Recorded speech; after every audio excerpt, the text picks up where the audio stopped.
Dukesy Academy, we're actually in the middle of a rebrand, so soon we'll be known as Midway Star Academy. But since about 2005, we've been in the Midway area of St. Paul. Dukesy or Midway Star is a K through 8 charter school. It primarily serves the East African community, particularly Somali families. We sent Chromebooks home with almost all of our families. Our greatest trouble was just not actually seeing the students in person to be able to teach them the new way of doing things. For us, it's been really difficult at the beginning to really adapt to new technology, setting up video meetings with the kids, trying to get the kids to settle down. We're going from having 20 kids that you can control in a physical setting to online where everyone's just chatting, and plus all the background noise. Kids are kids, and the same way when kids go home and their parents ask if they have any homework, and a kid is slightly inclined to say, oh no, I don't have any homework. Well, now spread that out over the entire school day. I remember having a chat with one of my classes and saying, hey, you can attend class in your pajamas. There are bandwidth issues with everyone logging in at the same time. There are also some space issues, I would say. Get out of here! Nadira, be nice to your little brother. It is not uncommon for me to see a child log in from the closet. You might have a family of 5 or 6 attending Dukesy, and so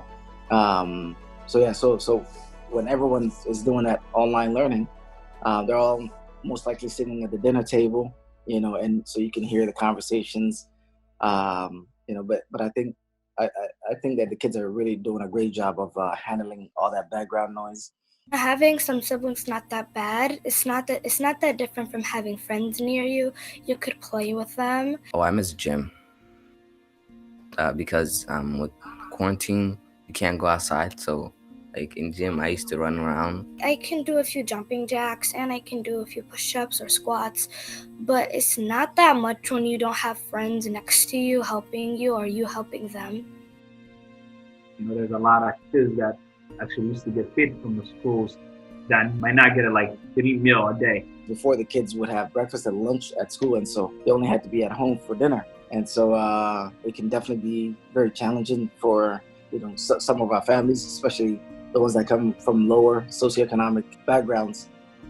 Then the other thing is majority of our families, they don't drive, so we have to drive. In Governor Walz's initial address, he said he wanted to keep the bus companies involved.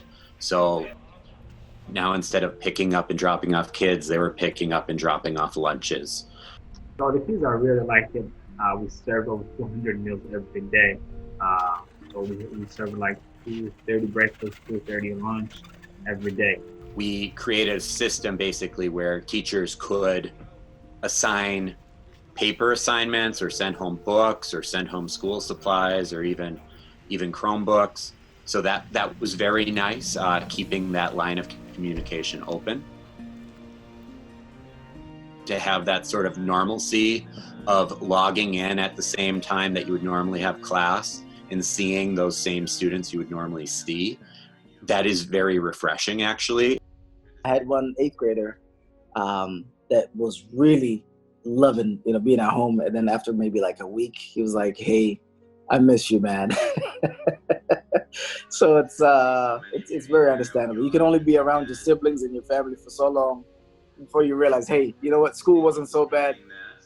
They definitely miss us, That's just a love that, we always had it in here, but now that we don't see each other maybe for the next few months, and it's tough. I understand all this distance learning, but I wish and it has some bad things because it wouldn't let me graduate or go to some field trips my teachers have planned for me. Some students are really learning to become independent learners, and I could really see this benefiting them down the road. With online learning, which that's how I got my bachelor's as well as my master's, it takes a lot of dedication, a lot of self-management. And so it was difficult for the kids as far as managing their time, but now I feel like they really know what they're doing. this is putting a little bit more of that responsibility on them. So I think that that's also a positive going forward. I think this has been a great learning experience for all of us. The Somali community has been through a lot, going through war and, various traumas. And so they're definitely prepared to face any challenges. Yeah, I still have hope. Don't ever let your hope down.